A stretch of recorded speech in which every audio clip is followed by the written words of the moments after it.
Rebonjour à tous et bienvenue dans cette deuxième vidéo à la suite de la première qui s'est intitulée, donc la vidéo précédente dont je parle, qui était le croisement des esprits. Cette vidéo-ci s'intitule Conducteurs et hommes de Dieu, hâtez-vous de discerner, à reconnaître ma voix. Et voilà, je commence. Cette année, soyez sages. Munissez-vous de l'intelligence spirituelle. Gardez-vous en éveil.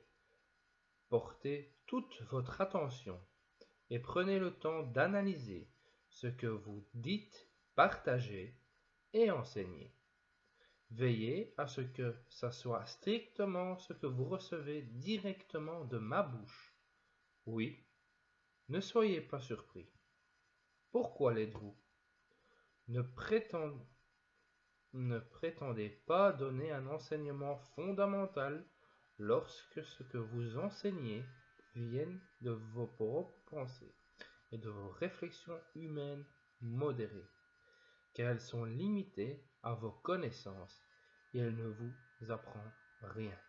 Transmettez uniquement ce que je vous envoie sans restreindre un mot ni ajouter un mot. Et si vous ne savez pas faire la différence entre les messages que je vous donne et ceux qui viennent de vos pensées, alors votre enseignement est en vain, car vos pensées peuvent être manipulées. Apprenez donc à faire la distinction. Comment saurez-vous si vous êtes égaré? Et si vous égarez les autres avec vous? Le sauriez-vous? Votre orgueil vous aura conduit à pécher. Attachez-vous à moi et attachez-vous à la parole, afin que l'enseignement que vous transmettez soit véridique et juste. Afin que l'enseignement que vous transmettez soit véridique et juste. Ainsi, vous apprendrez à connaître et à comprendre ce que veut dire véritablement sagesse. Car sinon, vous serez semblable à des savants dont la philosophie n'est basée que sur des débris de la connaissance humaine, dont les paroles, bien que belles à entendre, n'apportent aucun secours à mes enfants. Elles ne sont que des berceuses qui servent à vous endormir, car elles ne vous donnent réponse à rien, ni résolution, ni sagesse. Elle ne vous donne pas la connaissance, car son établissement est restreint aux choses du monde. Le mien est unilatéral. Elle ne nourrit pas le pauvre, elle ne soigne pas le faible, elle ne donne aucune résolution, elle reste seulement en vacation dans une mémoire en dégénérescence.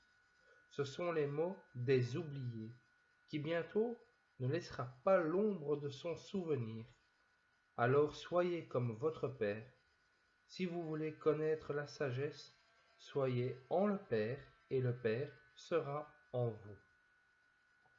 Mon peuple est détruit parce qu'il manque de connaissance.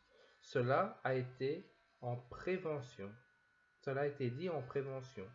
Mais il en est de même que si je vous le dis par moi-même, vous n'en comprendrez pas le sens.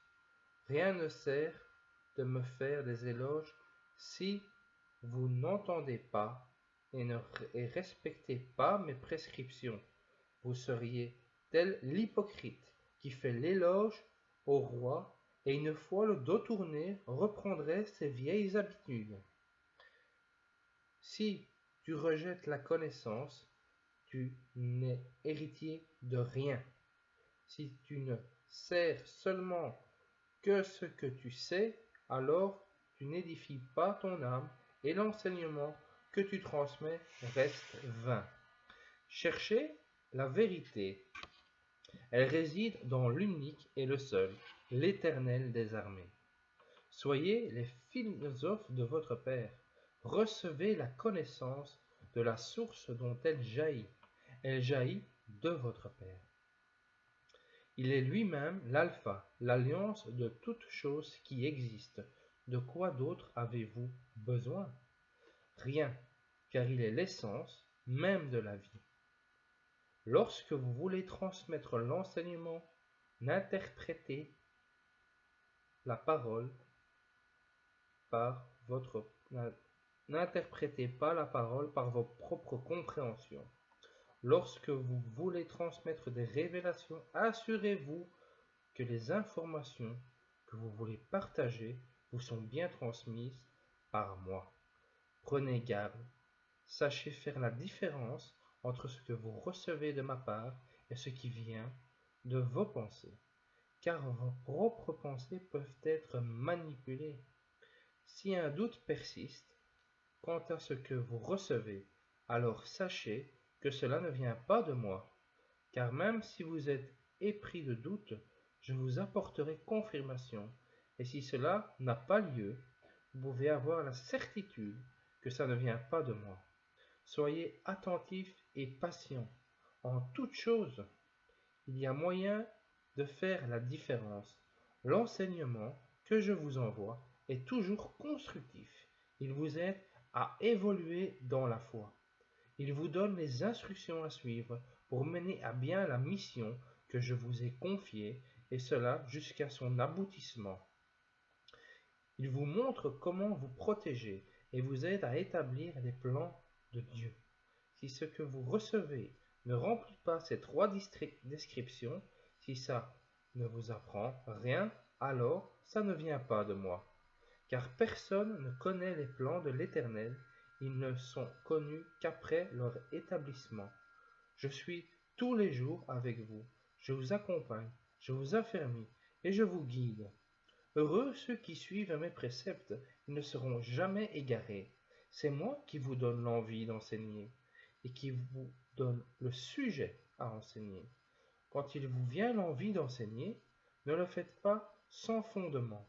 Soumettez-moi vos envies, et je vous donnerai un éclaircissement, et je vous montrerai comment le faire.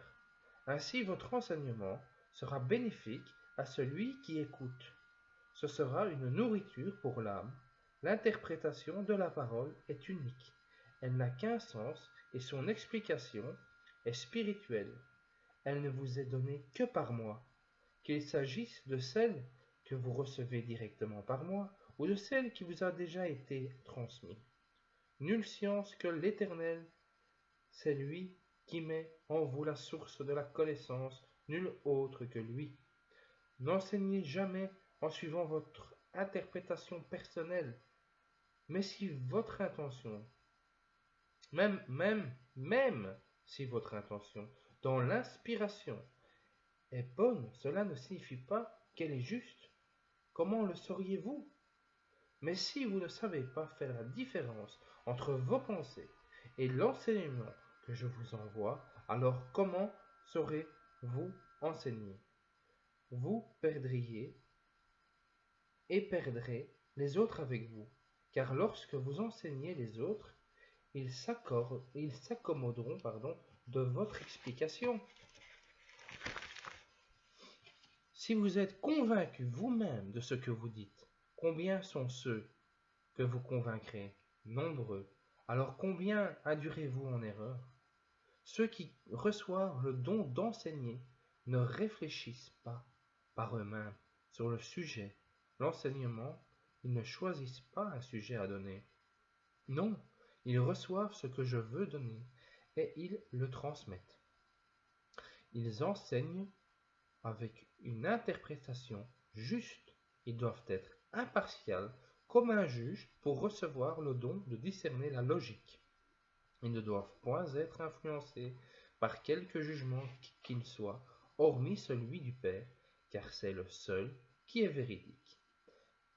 Ils sont détachés de leur fonctionnement de pensée, déconnectés de leur propre mode de réflexion. Ils ne sont donc pas influencés par leurs déductions et réactions personnelles. Ainsi, leur propre opinion n'a aucune influence sur leur capacité de réflexion. Ils reçoivent des capacités analytiques ainsi que le discernement. Ils doivent se laisser conduire par le Père, et cela dans toute situation qui demande réflexion. Ils ont pour but de transmettre l'absolue vérité et non leur savoir personnel. Ils sont capables de transmettre leur propre jugement en cause. Ils sont capables de remettre leur propre jugement en cause. Remarquez que dans toutes ces descriptions, il n'y a ni orgueil, ni vanité. Ceux qui veulent enseigner doivent être détachés du monde. Ainsi, ils reçoivent la grâce d'enseigner. Ils doivent avoir le désir de ressembler au Père et le vouloir. Ils doivent vouloir que toutes leurs actions soient guidées par lui, car l'intelligence spirituelle ne vient pas de l'homme, mais de Dieu. Pour cela, vous devrez être à son image. Cela signifie être impartial avec vous-même et avec les autres, savoir reconnaître ses erreurs, analyser et surveiller son comportement dans la droiture et la justice. Tout ce que vous recevez, vous le recevez par moi seul, car je suis le chemin, la vérité et la vie. Nul ne va au Père sans passer par moi. La parole de Dieu est universelle, mais lui seul détient l'interprétation. Demandez-moi et je vous la donnerai. Je vous donnerai aussi mon amour et toute mon affection. Recevez l'amour du Père, car il est gratuit. Tout ce que vous demandez avec un cœur sincère vous sera donné avec un amour et plein de tendresse. Voilà. Ici s'achève cette deuxième vidéo. Je vous remercie de l'avoir écouté jusqu'au bout et je prie encore l'Éternel notre Dieu au nom de Jésus-Christ, notre Seigneur et Sauveur, que vous êtes arrivés jusque-là au bout de cette deuxième vidéo et que vous allez continuer et poursuivre le même chemin sur celles qui vont suivre. Que Dieu vous bénisse abondamment. Et à tout de suite dans la prochaine vidéo.